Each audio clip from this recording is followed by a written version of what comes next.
Hello friends, welcome to our channel. हमारे channel पर आपको मिलेंगी नई और रोचक कहानियाँ। आप हमारे चैनल को सब्सक्राइब कर लीजिए और वीडियो को लाइक कर दीजिए, अपने दोस्तों के साथ शेयर कर दीजिएगा।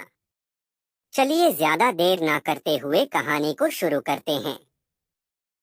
पिछले एपिसोड में सुना कि अनिका भी श्वेता के रिश्ते के लिए मल्होत्रा हाउस में चली गई थी। वहाँ पर वो लक्ष्य और उसकी माँ को ग्रीट करते हुए कहती है, हेलो आंटी। ये था कि मैं भी बिल्कुल से ठीक हूँ। अब वो सब जाके एक सोफे पर बैठ जाता है। उनके चाय नाश्ते का पहले से ही अंजलि ने बंदोबस्त कर दिया था। सभी अपना चाय नाश्ता लेना शुरू कर देते हैं। अब बात को आगे बढ़ाते हुए अंजलि कहती है, मुझे लगता है अब हमें इन दोनों के रिश्ते को पक्का कर देना चाहिए और जल्द से जल्द अभी हमें इन दोनों की सगाई की भी तैयारी करनी चाहिए। वैसे पहले ही हम लोग बहुत ही टाइम ले चुके हैं, उसके लिए बहुत बहुत सॉरी। अब ये बात सुनकर लक्ष्य की माँ कहती है, अरे बहन जी, ये आप क्या बात कर रही हो? कोई बात नहीं, वैसे भी रिश्ते ज़्यादा जल्दबाजी में नहीं किए जाते हैं और हमें अच्छा लगा कि आखिरकार आप लोगों ने इस रिश्ते के लिए हाँ कर ही दी। हम तो पता नहीं कितने ही दिनों से इस बात का इंतजार कर रहे थे, क्योंकि आखिर श्वेता लक्ष्य की पसंद जो है। पता नहीं क्यों, लेकिन जब से लक्ष्य ने श्वेता को देखा था तब से लक्ष्य की भी यही इच्छा थी कि वो शादी करेगा तो सिर्फ और सिर्फ श्वेता से। अगर मैं सच बताऊं तो मैंने भी लक्ष्य को इसीलिए अपना एक बाजूबंद भी दिया था ताकि वो श्वेता को वो गिफ्ट कर दे। लेकिन पता नहीं क्यों लक्ष्य का यही मानना था कि जब तक इन दोनों के लिए कोई फैसला नहीं हो जाता तब तक वो श्वेता को अपनी एंगेजमेंट की अंगूठी नहीं पहना देते, तब तक वो उस बाजूबंद को नहीं देने वाले। लक्ष्य की माँ की बात सुनकर अब अंजलि भी हैरान हो जाती है, क्योंकि अंजलि को तो इन सब बातों का पता भी नहीं था कि ऐसा भी हो सकता है। तभी अंजलि कहती है, आप ठीक कह रही हैं बहन जी, मुझे भी लगता है अब इस रिश्ते को अब एक नाम दे ही देना चाहिए। ये बात सुनकर अब अंजलि श्वेता और लक्ष्य दोनों की तरफ देखती है, जिससे वे दोनों समझ जाते हैं कि वो उन्हें क्या कहना चाहती है। अब श्वेता के गाल एकदम से लाल हो जाते हैं, क्योंकि अब वो ब्लश करने लग जाती है, जबकि लक्ष्य धीमे धीमे से मुस्कुराता है। अब अनिका श्वेता को छेड़ते हुए कहती है, ओह मेरी बहन इतनी बड़ी हो गई, कसम से। अब श्वेता कहती है, क्या अनिका, दिया बाप भी। अब अनिका कहती है, आई थिंक अब तो मुझे भी लगता है कि इन दोनों के रिश्ते को एक नाम दे ही देना चाहिए। इसी हंसी मजाक में सब अपना खाना पीना खत्म करते हैं और अब अनिका कहती है, अंजलि मामी, अब मुझे यहाँ से चलना चाहिए क्योंकि पहले ही लेट हो गया है। तब अंजलि कहती है, अनिका अगर तुम थोड़ी देर के लिए और रुकती तो शायद मुझे अच्छा लगता। अंजलि मामी की बात सुनकर अब अनिका कहती है, रुकना तो मैं भी चाहती थी, लेकिन कसम से मुझे बहुत ही अर्जेंट काम है, मुझे अभी के अभी निकलना होगा। तभी अनिका अंजलि मामी, किशन मामा, श्वेता, लक्ष्य और उसकी माँ को सबको बाय बोलकर वहाँ से निकल जाती है। इधर लक्ष्य और लक्ष्य की माँ इस रिश्ते को पक्का कर देते हैं। अब लक्ष्य की माँ वही बाजूबंद निकालती है और वो श्वेता को गिफ्ट करती है। उस बाजूबंद को देखकर श्वेता एकदम से हैरान हो जाती है, क्योंकि अब वो कहती है, इसकी क्या ज़रूरत है आंटी? तब लक्ष्य की माँ कहती है, क्योंकि अब तुम हमारे घर की होने वाली बहू हो और अब इसे स्वीकार करो।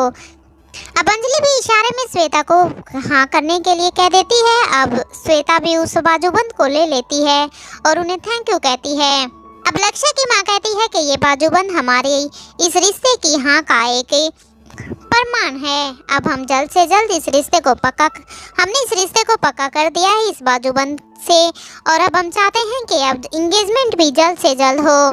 तभी अंजलि मल्होत्रा कहती है, हाँ बहन जी, क्यों नहीं, मैं जल्द से जल्द पंडित से पूछती हूँ और इंगेजमेंट की सारी तैयारियाँ करती हूँ। जैसे ही कोई नई डेट निकलती है मैं आपको पक्का इन्फॉर्म कर दूंगी। अब लक्ष्य और उसकी माँ को छोड़ने के लिए श्वेता का पूरा परिवार बाहर तक आते हैं। अब लक्ष्य भी श्वेता को बाय बोलता है और इशारों में अपने हाथ को फ़ोन के शेप में करता है और कहता है कि मैं फ़ोन पर बात करूँगा। श्वेता भी लक्ष्य के इशारे को अच्छे से समझ जाती है और अब वो वहाँ से निकल जाते हैं। इधर मारवा हाउस में इंस्पेक्टर अब्बास का कॉल आने के बाद से ही भूमिका कुछ सोचने लग जाती है। फिर वो निखिल से कहती है, निखिल क्या करना चाहिए? क्या मैं फिर से अभी हेडक्वार्टर को ज्वाइन करूं या अभी मुझे कुछ और दिन वेट करना चाहिए? निखिल भी अब भूमिका की बात को सुनकर कहता है, वैसे भूमिका मुझे भी लगता है कि तुम्हें अब अपनी ड्यूटी को फिर से ज्वाइन कर ही लेना चाहिए। भूमिका भी अब निखिल की हाँ में हाँ मिलाती है और वो हेडक्वार्टर के लिए निकल जाती है। भूमिका को अब्बास की बात सही लग रही थी। जिस मकसद के लिए उसने और निखिल ने किडनैपिंग का खेल रचा था उसमें उनकी जीत हुई थी। थोड़ी ही देर बाद भूमिका की गाड़ी हेडक्वार्टर की बिल्डिंग में दाखिल हुई। भूमिका सीधे ही इंस्पेक्टर अब्बास के ऑफिस में चली गई थी। वहां जाकर उसने देखा कि वहां पहले से ही इंस्पेक्टर अब्बास के साथ अर्जुन सिंह, छठी इंद्री और एक नया ऑफिसर पहले से ही मौजूद था। जैसे ही भूमिका इंस्पेक्टर अब्बास के कमरे में कैबिन में दाखिल होती है तो भूमिका इंस्पेक्टर अब्बास को सैल्यूट करती है और फिर अपनी सीट पर जाकर बैठ गई। तभी इंस्पेक्टर अब्बास ने भूमिका से पूछते हुए कहा, अब तुम्हारे पैर की चोट पूरी तरह से ठीक हो गई है? अब्बास की बात पहले तो भूमिका को कुछ समझ नहीं आई, लेकिन फिर उसने कहा, जी सर, अब ये पूरी तरह से ठीक है।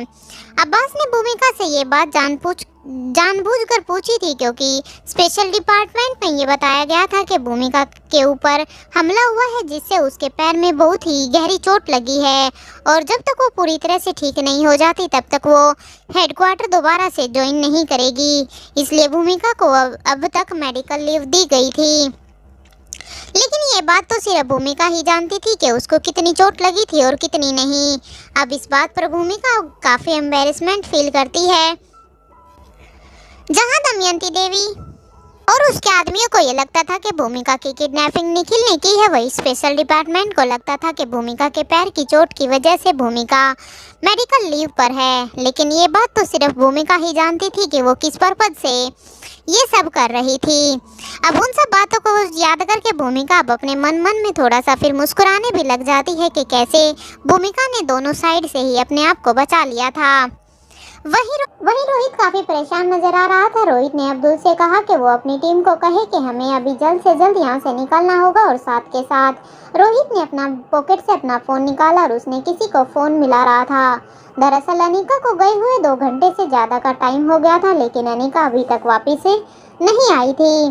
अब तो अनिका का फोन भी नहीं लग रहा था, जिसके कारण रोहित की बेचैनी बढ़ती ही जा रही थी। रोहित के मन में अजीब अजीब तरह के ख्याल आ रहे थे कि पता नहीं वहाँ पर क्या हुआ होगा।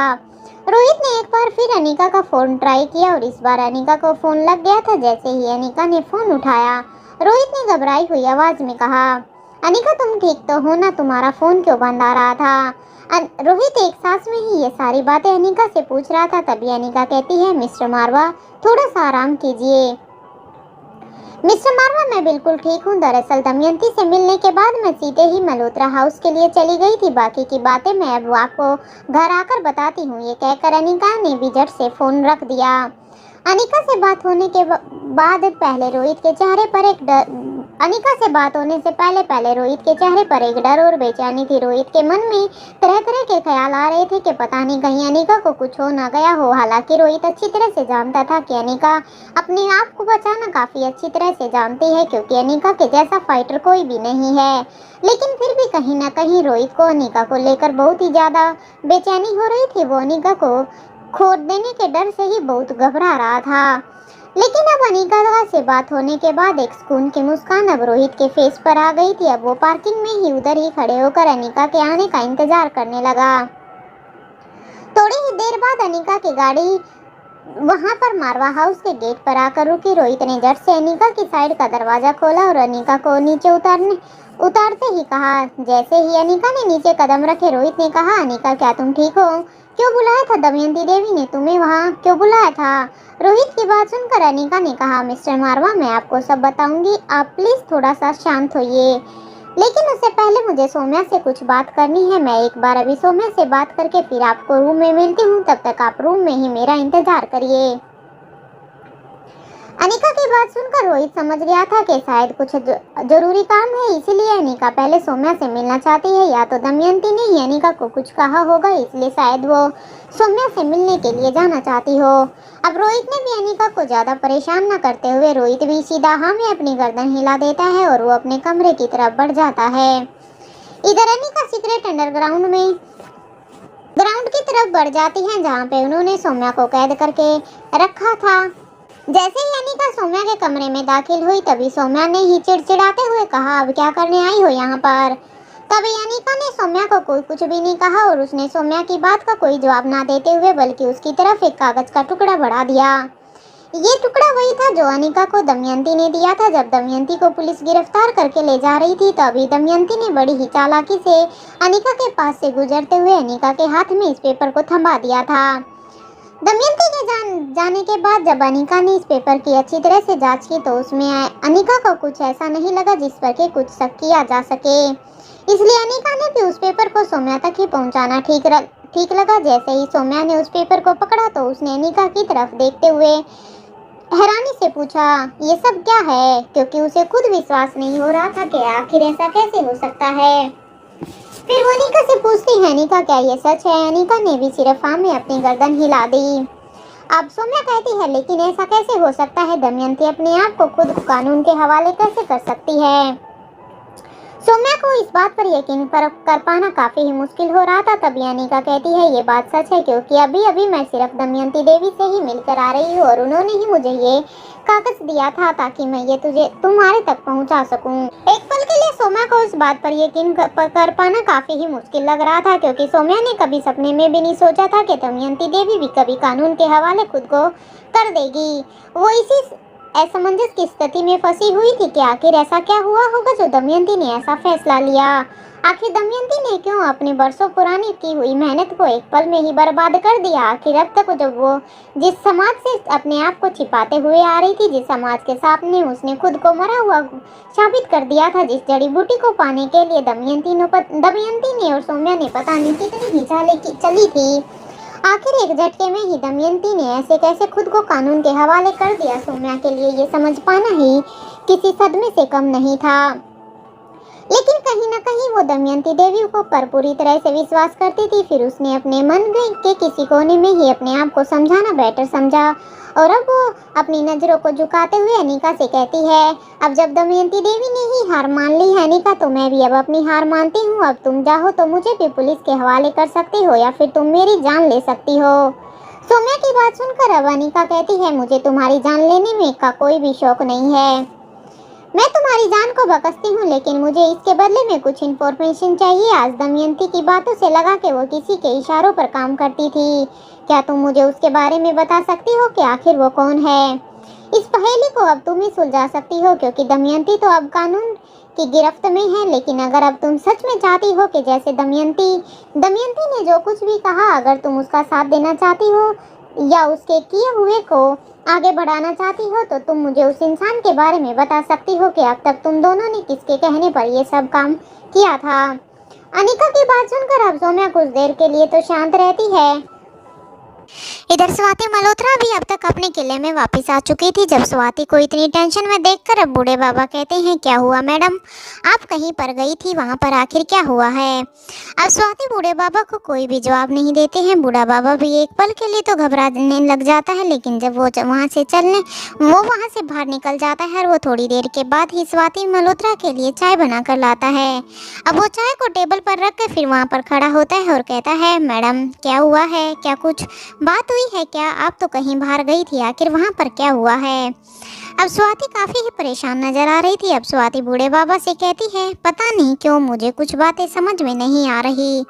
अब बूढ़े बाबा कहते हैं, मैडम ऐसा क्या हुआ है जो आपको कुछ समझ नहीं आ रहा। ऐसा तो पहले कभी भी नहीं हुआ कि आप किसी भी बात को लेकर इतनी परेशान नजर आई हो। मैंने हमेशा ही आपके चेहरे पर एक वो मुस्कुराहट देखी है जैसे आपको हर चीज़ का पहले से ही अनुमान हो। अब स्वाति अपना चेहरे बूढ़े बाबा की तरफ घुमाती है और कहती है, पता नहीं क्यों लेकिन आज दमयंती देवी ने खुद को कानून के हवाले कर दिया है। ये बात मुझे कुछ समझ नहीं आ रही है, ये उसकी कोई चाल है या सच में ही उसमें ये परिवर्तन आया है। मैं कॉलेज टाइम से ही दमयंती देवी को काफ़ी अच्छी तरह से जानती हूँ। वो इतनी जल्दी से तो हार नहीं मान सकती और इसी बात का मुझे अब तक विश्वास नहीं हो रहा है। तब बूढ़ा बाबा स्वाति मल्होत्रा को कहता है, मैडम ये भी तो हो सकता है कि वो सच में सुधर गई हो अपनी बेटी और अपनी माँ को खोने के बाद। क्या पता वो सच में अब अपने जीवन में ये सुधार चाहती हो, इसलिए उसने खुद को ही कानून के हवाले कर दिया हो। नहीं तो आप खुद ही बताओ ना कि ऐसा वो क्यों करती। अभी तो दमयंती देवी ने खुद को अपने आप को अच्छे से छिपा भी रखा था, फिर उसको वैसे एकदम से सामने आने की क्या ही जरूरत थी। अब ये बात सुनकर स्वाति मल्होत्रा कहती है, हो सकता है आप ठीक कह रहे हो, लेकिन फिर भी पता नहीं क्यों मुझे उसके ऊपर संदेह हो रहा है। और सबसे ज़्यादा संदेह मुझे उसकी एक बात पर हो रहा है जो उसने अनिका को बताई है। अब बूढ़ा बाबा फिर से कहता है, मैडम ऐसा क्या हुआ है, कौन सी बात आखिर उसने अनिका बिटिया को बताई है। स्वाति मल्होत्रा फिर से कहती है, उन्होंने अनिका को किसी अपने से सावधान रहने के लिए कहा है, लेकिन वो कौन हो सकता है मुझे ये समझ में नहीं आ रहा। जहाँ तक मैं जानती हूँ मैंने सारे घर वालों को काफ़ी पास से देखा है, सब पर अच्छे से नज़र रखी है, लेकिन मुझे तो उनमें से सब कुछ ठीक ठीक ही लग रहा है। अब स्वाति मल्होत्रा एक पल के लिए तो चुप हो जाती है, लेकिन फिर से उसके दिमाग में एक अजीब सा ही ख्याल आता है और अब वो सोचने लग जाती है, पता नहीं ये ठीक भी है या नहीं, क्या जो मैं सोच रही हूँ वो सही है या गलत है। अब इस बात की पुष्टि के लिए मुझे लगता है कुछ थोड़ा सा अपनी खोजबीन करनी पड़ेगी। लेकिन स्वाति मल्होत्रा अपने मन में चल रहे इन सारे द्वंद्वों को बूढ़े बाबा से शेयर नहीं करती है और ना ही अभी वो उनको उसके साथ शेयर करना जरूरी समझती है। अब बूढ़े बाबा फिर से बोलते हैं, स्वाति मैडम आप क्या सोच रही हैं, क्या कोई बात है जो आप शेयर करना चाहती हैं। तब स्वाति मल्होत्रा कहती है, नहीं कुछ भी नहीं। तभी बूढ़े बाबा वहाँ से जाने लग जाते हैं। तभी स्वाति उन्हें पीछे से रोकते हुए कहती है, तुम अभी थोड़ा सा ध्यान से रहना, क्योंकि जैसे ही करण ने तुम्हारे पीछे डिटेक्टिव को तुम्हारे बारे में सारी इन्फॉर्मेशन निकालने के लिए भेजा हुआ है, तो तुम थोड़ा ध्यान से रहना। अभी कुछ समय तक तुम यहाँ से बाहर निकलने के बारे में मत सोचना, क्योंकि मैं नहीं चाहती कि को डिटेक्टिव तुम्हारे तक पहुँचे और वो तुम्हारे बारे में जो भी जानकारी करण ने उसको एकत्रित करने के लिए बोला है वो अपने काम में सफल हो जाए। तभी बूढ़े बाबा के मन में फिर से एक सवाल आता है और वो स्वाति मल्होत्रा से कहता है, मैडम मेरे मन में एक सवाल है, अगर इजाज़त हो तो क्या मैं पूछूं। अब स्वाति मल्होत्रा कहती है, हाँ बोलिए, और वो ये कहकर अपने काम में लग जाती है। अब बूढ़ा बाबा कहता है, लेकिन मैडम अगर करण साहब मेरे तक पहुंचना चाहते हैं तो कहीं ना कहीं वो आप तक पहुंचना चाहते हैं, वो इस बात की तसल्ली कर लेना चाहते हैं कि आप अब तक जिंदा है या नहीं। लेकिन मैं अब आपसे ये पूछ रहा हूँ कि अगर दमयंती देवी ने खुद को कानून के हवाले कर दिया है तो अब तक आप क्यों छिपी हुई है। अब तो मुझे भी लगता है कि आपको अपनी फैमिली के पास चले ही जाना चाहिए। आप इस बारे में क्या सोचती हैं। बूढ़े बाबा की ये बात सुनकर स्वाति मल्होत्रा कुछ पल के लिए तो शांत हो जाती है। वो कुछ पल के लिए कुछ नहीं कहती, लेकिन फिर थोड़ी देर के लिए रुकने के बाद अब वो कहती है, एक्चुअली मैंने अभी तक इस बारे में कुछ भी नहीं सोचा है, क्योंकि जैसे दमयंती देवी ने अनिका को किसी अपने से सावधान रहने के लिए बोला है, तो मुझे लगता है मुझे अभी किसी के भी सामने नहीं आना चाहिए। मुझे यहीं पर छुपकर ही उस नए दुश्मन को देखना होगा, मुझे उसके बारे में जानकारी एकत्रित करनी होगी। मुझे किसी पर शक तो है, लेकिन मैं उसके बारे में मेरे पास पुख्ता कोई सबूत नहीं है कि ये वही हो सकता है।